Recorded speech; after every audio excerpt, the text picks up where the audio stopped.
राधे राधे मित्रों, आप सभी का स्वागत है भक्ति ज्ञान में। और आज हम बात करने जा रहे हैं एकादशी के बारे में। हाँ जी, एकादशी जो कि है इस बार 30 या 31 जुलाई। आखिर है कब ये एकादशी? तो मैं आपको बता दूं कि इसकी शुरुआत हो रही है 30 जुलाई से ही, लेकिन हमें जो व्रत रखना है वो 31 जुलाई 2024 और दिन बुधवार को ये व्रत रखना है। और इस एकादशी का नाम है कामिका एकादशी। और इसका जब आप पारण करेंगे तो अगले दिन सुबह 6 बजे से 8 बजे के बीच में आप इसका पारण कर सकते हैं। तो चलिए अब हम बात करते हैं कि इस व्रत को कैसे रखा जाता है, क्या होता है या हमें क्या करना चाहिए। तो सबसे पहले हमेशा की तरह आपको सुबह जल्दी उठना है, नहाना है, धोना है, अपने सारे काम निपटाने हैं और जल्दी सुबह मंदिर जाना है और श्री हरि विष्णु की पूजा करनी है।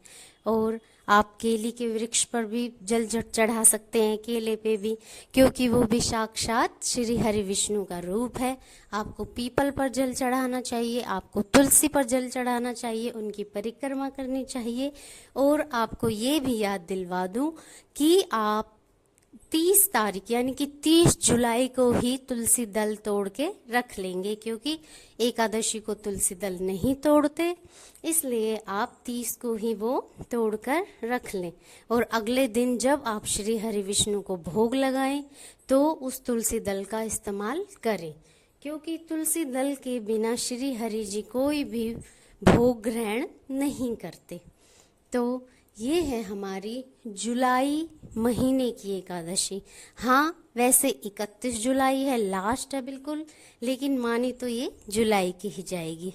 और अब क्योंकि भोले बाबा के दिन चल रहे हैं, सावन चल रहा है, इसलिए ये श्री हरि विष्णु और भोले बाबा दोनों का ही दिन माना जाता है।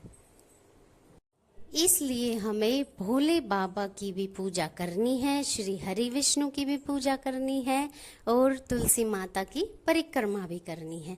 इसलिए हमें ये सारे काम करने हैं, पूजा करनी है। और भोले बाबा और श्री हरि को जब मिलाना हो और मिला के पूजा की जाती है या कोई शब्द बोले जाते हैं तो वो है हरिहर हरिहर हरिहर। तो इसलिए आप हरिहर हरिहर हरिहर अवश्य बोले और खुश रहें।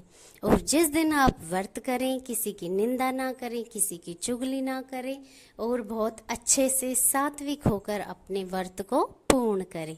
और इस दिन आप गौ माता को भी कोई भी चीज़ जो उनके खाने की है वो खिला सकते हैं, या गौ माता को आप रोटी भी खिला सकते हैं, केले खिला सकते हैं, और जो आपकी इच्छा हो वो आप खिला सकते हैं। किसी भूखे को भोजन करा सकते हैं।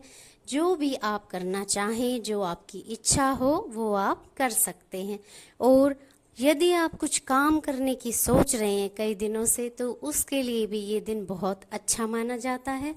आप किसी भी काम की शुरुआत कर सकते हैं। और उस दिन आप पीले वस्त्र पहने और हल्दी का तिलक लगाएं, केसर का तिलक लगाएं और पीला भोजन ही ग्रहण करें। और अगर आप मंदिर जा रहे हैं तो श्री हरि को पीले फूल ही आप अर्पित कर सकते हैं। तो ये थी हमारी सारी एकादशी की जानकारी। और जो भी व्रत करता है वो आपको पता है, कथा अवश्य सुनता है।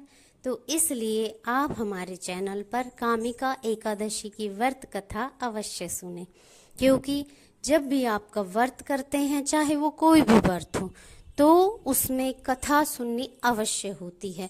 जब तक आप कथा नहीं सुनेंगे, कहानी नहीं सुनेंगे, जब तक आपका व्रत पूर्ण नहीं माना जाता। इसलिए आप कथा अवश्य सुने। और ब्राह्मण को अगर आप दान दक्षिणा देना चाहें, उनको घर बुलाकर भोजन करवाना चाहें, तो आप ये भी कर सकते हैं। तो चलिए, ये थी हमारी एकादशी की जानकारी। लाइक करें, शेयर करें, सब्सक्राइब करें। राधे राधे मित्रों।